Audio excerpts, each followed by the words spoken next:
Hi everyone, welcome to Ramya world kitchen blogs అండి. ఎలా ఉన్నారు? ఐ హోప్ అందరూ బాగున్నారు అనుకుంటున్నా. ఈరోజు మా మార్నింగ్ బ్రేక్ఫాస్ట్ ఏం చేసుకున్నా అనేది మీకు చేసి చూపిద్దామని వీడియో చేస్తున్నా అండి. నేను ఎప్పుడు కొంచెం హెల్తీగా ప్రిఫర్ చేస్తా. దానికోసం ఈరోజు నేను ఏం చేయబోతున్నా అంటే పెసరట్లు వేసుకుందాం అనుకుంటున్నా అండి. ముందు రోజు నైట్ పెసల్ని అలానే కొంచెం కొమ్ము శనగలు అందులో కొంచెం బియ్యం యాడ్ చేసి నానబెట్టి బాగా కడిగి నానబెట్టుకొని పక్కన పెట్టుకున్నా. ఇప్పుడు దోశ బ్యాటర్ ఎలా ప్రిపేర్ చేసుకోవాలో చూస్తామండి. సో దానికోసం మిక్సీ జార్లో కొంచెం అల్లము అలానే ఎండుమిరపకాయలు పచ్చిమిరపకాయలు యాడ్ చేసి ఏదైతే మనం నానబెట్టి ఉంచుకున్నామో ఆ పెసల్ని ఇక్కడ యాడ్ చేస్తున్నా అండి. ఎందుకు ఇక్కడ మెయిన్ నేను కొమ్ము శనగలు యాడ్ చేస్తున్నా అంటే పిల్లలు జనరల్గా కొమ్ము శనగలు మనం ఉడకబెట్టిస్తే అంత ఇష్టపడి తిన్నా కొంచెం తిని వదిలేస్తారండి. దానికోసమని నేను ఇక్కడ ఇలా దోశల్లో యాడ్ చేసి ప్రిపేర్ చేస్తున్నా. ఇలా అయితే కొంచెం హెల్త్కి మంచిదని నేను ఇలా ప్రిఫర్ చేస్తున్నానండి. ఇప్పుడు ఈ దోశ బ్యాటర్లోని కొంచెం వాటర్ యాడ్ చేసుకొని మిక్సీ చేసుకొని ఒక బౌల్లోకి ట్రాన్స్ఫర్ చేసుకున్నా అండి. సో ఇది ఇలా ట్రాన్స్ఫర్ చేసిన తర్వాత ఇందులో కొంచెం సాల్ట్ యాడ్ చేసుకొని నేను పక్కన పెట్టేసుకున్నాను. ఒక 15 మినిట్స్ అలా పక్కన ఉంచేసుకున్నానండి. సో ఈ 15 మినిట్స్ పక్కన ఉంచితే కొంచెం దోశ రుబ్బు అనేది బాగా ఊరుతుంది. సో దోశ కూడా బాగా వస్తుందండి. సో దానికోసమని నేను ఇలా పక్కన పెట్టుకున్నాను. సో ఇప్పుడు మనం దోశ అనేది వేసుకుందామండి. సో ముందుగా నేను సాల్ట్ చెక్ చేసుకున్నా. సాల్ట్ కరెక్ట్గా సెట్ అయింది.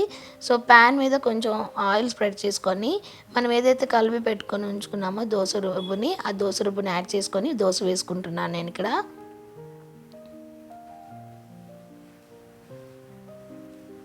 సో దోశ రుబ్బుని యాడ్ చేసుకొని బాగా ఈవెన్గా స్ప్రెడ్ చేసుకోవాలండి. దోశ అంతటిని పెనానికి అంత సరిపోయినట్టు కొంచెం స్ప్రెడ్ చేసుకుంటున్నాను. సో స్ప్రెడ్ చేసుకున్న తర్వాత కొంచెం ఆయిల్ అప్లై చేసి ఒక 2 మినిట్స్ మంటని మీడియం ఫ్లేమ్లో పెట్టుకొని బాగా దోశ అంతా కుక్ అయ్యే వరకు ఉంచుకున్నానండి నేను.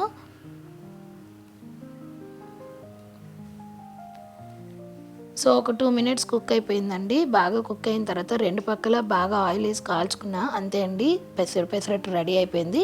ఇప్పుడు మనం చట్నీ ప్రిపరేషన్ ఎలాగో చూద్దాం.